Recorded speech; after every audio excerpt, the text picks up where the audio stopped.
Quick question before we start. Have you ever had a student or a parent ask you to teach improvisation and you felt your stomach drop a little bit because somewhere in the back of your mind you're thinking, nobody ever taught me how to do this? If that's you, you are in very good company. And today we're going to help you.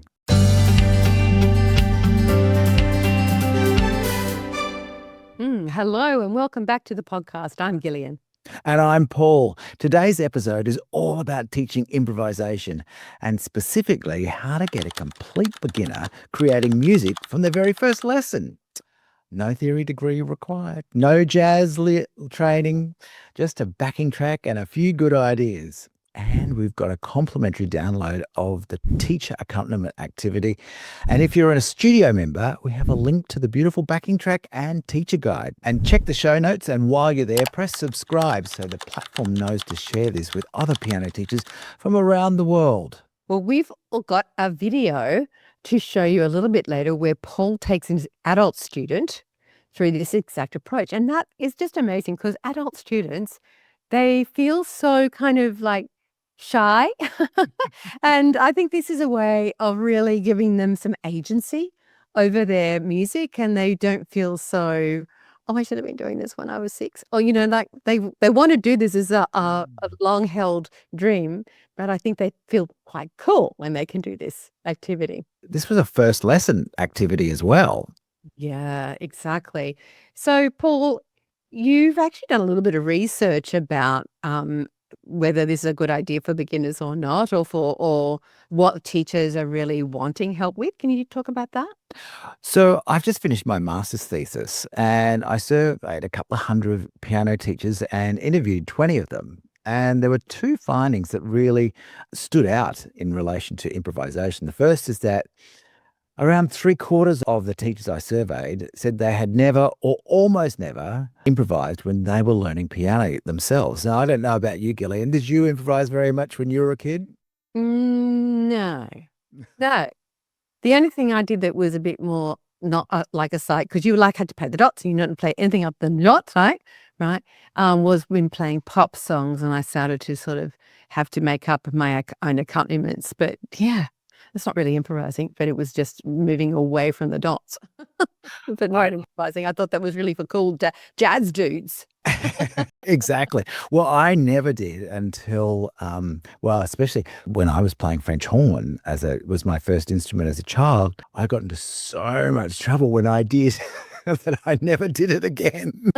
Yeah, as that was the case, like when we were all young, wasn't it? Really, we were kind of like, don't do that.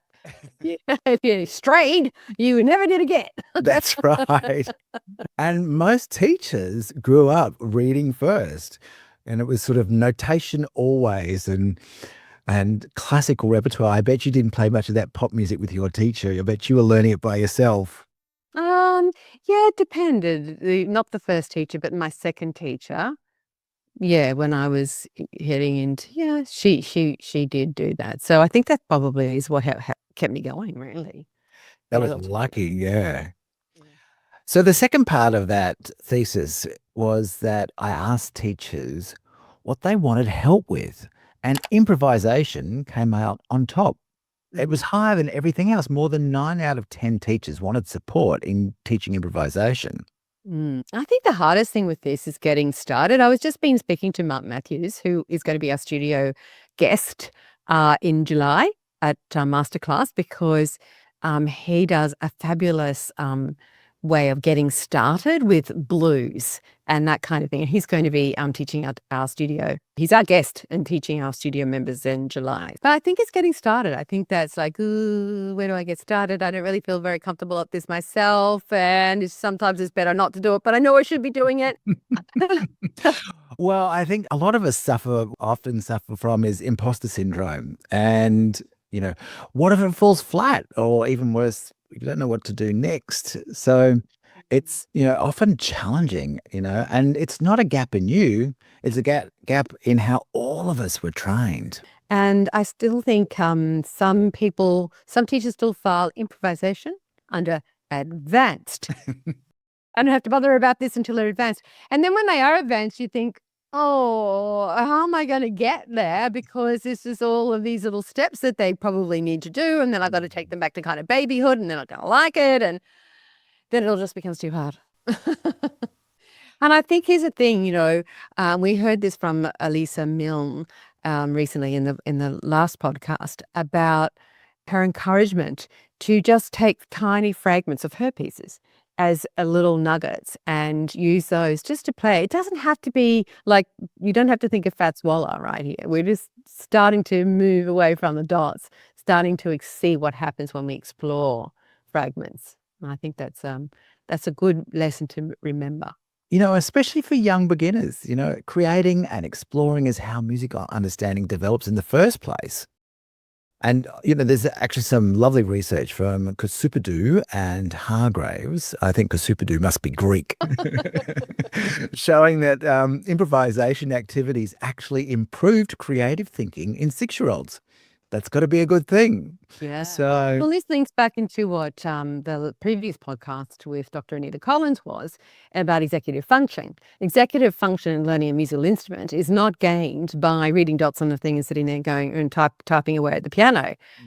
Executive function is about making choices, making right choices, and changing when you need to change, and making those good choices along the way. And that's it. Improvisation gives that on steroids, doesn't it? absolutely. When little kids are thinking about what they're doing and they're making a real choice, and they're not copying symbols off a page. So it's a great opportunity for them to, as you said, have some agency about what they're doing. So I'm hoping the video that we're about to show helps teachers today. Okay. Well, I want to just sort of talk about what I'd like you to watch for, because there's just so much pedagogy hiding inside what it looks like a very simple activity. So Paul is working with an adult student, as we said before. This is his first ever lesson. Notice Paul hasn't put any sheet music up in front of him. So he's not having to bother about that. He doesn't have to worry about all that up there and me playing down here, and too many things for beginners. For anyone learning anything, is not a great idea. And he's on a grand piano, so the music's up here. His fingers are down.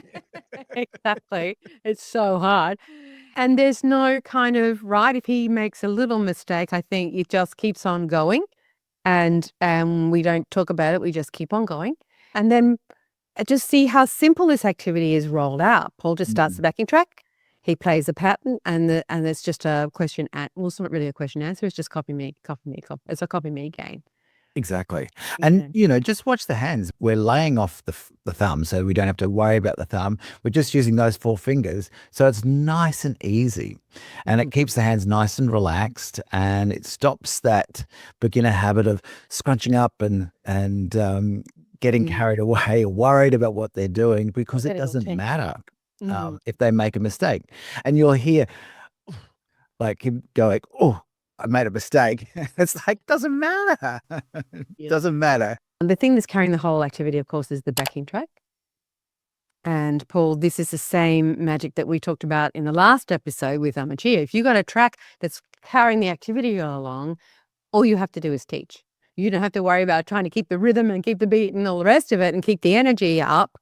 You can just focus on the student, what you're doing, and the interaction and the connection with the student. So I think that's why we love tracks so much. Exactly. They're just keeping that static beat. You never have to tell them to count. They're feeling it in their body instead of working out in their head. So it's so much more of a useful skill long term. I actually think this is a fabulous first activity, particularly for an adult. So let's roll the video.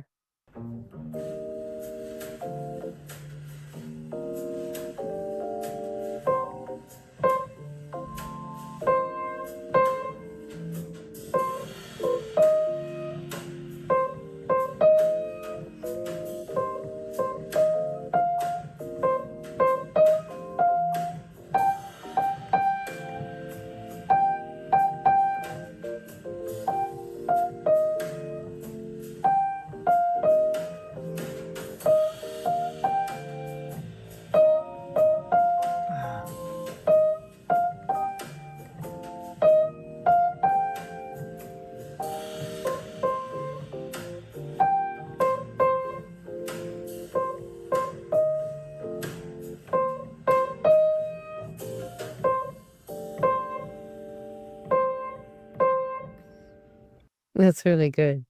We can see from this very little copying game, simple copying game, what the students actually learning. Mm. And it's more than you'd guess, really, right? Absolutely, yes. Well, they're listening, aren't they? And watching, so they're very cognizant of the shape and what fingers they're playing. I think a bit later he was doing a couple of different fingers, but Yeah. it didn't really matter because there was just one activity, and we'd go back and then do it again. But it will be different every single time we do it, so it's always interesting and novel for him as well. Mm. And I think keeping in time. And also, he's playing quite a sophisticated and complicated rhythms. And as adults, particularly, they will have heard these rhythms. They will probably even have danced these rhythms. So it's not hard necessarily for them to play. It would be hard for them to play the rhythm if they was having to face with a piece of shit music with this complicated thing and saying, oh, that's what 3/4 and 1/4, but you're not allowed to play 3/4 and 1/4. You actually had to play 2/3 and 1/3. It's like, oh, that's just information overload, particularly on the first class. No, we don't have to complicate it. We can just do this. Yeah. And there's no right or wrong as well. And if you make play a wrong note, just laugh about it. It doesn't matter.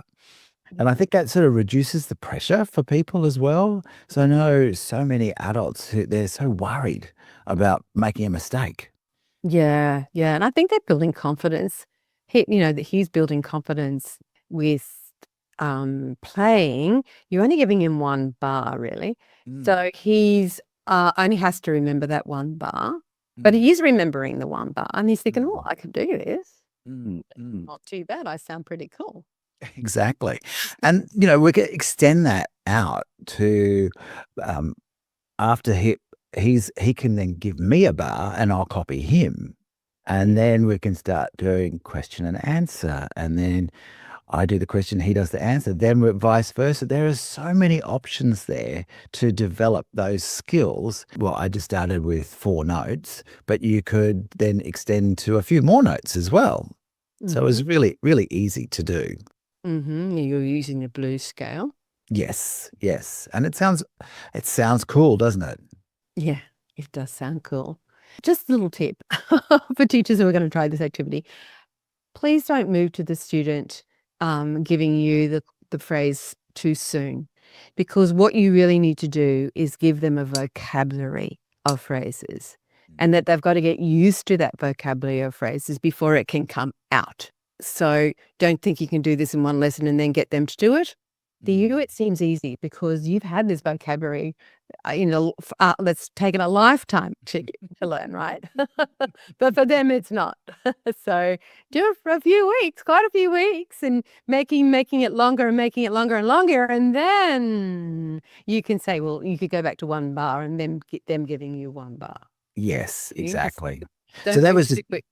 one little snippet. It can go for a lot longer. Yeah, exactly. And we have all of the stages for our members. It's all in this activity, which we're got a link to in the show notes because we know you listen to this podcast.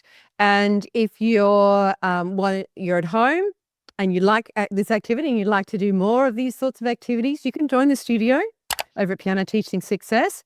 Or what we do have for you is a free download, and it's just got a very simple accompaniment that you can play and have your student playing along and improvising back with you. Or you might be able to record yourself doing it. Particularly if you've got one of those fancy keyboards where you can actually record it, then you can play, and then you can focus on doing the other. So, yeah. Exactly. So before we go, please remember to subscribe. It really does help the platform get this kind of content in front of other teachers looking for practical ideas. And if you haven't already done so, join our newsletter at Piano Teaching Success. So you get every new episode and the free resources come straight to your inbox. Well, thank you so much for being here. Have a wonderful time with your students, and let us know how you go. Send us a quick oh, I did this and this is what happened. Yeah, please do. We love hearing about them. Bye-bye, everyone. Anytime. We'll see you next episode. Bye.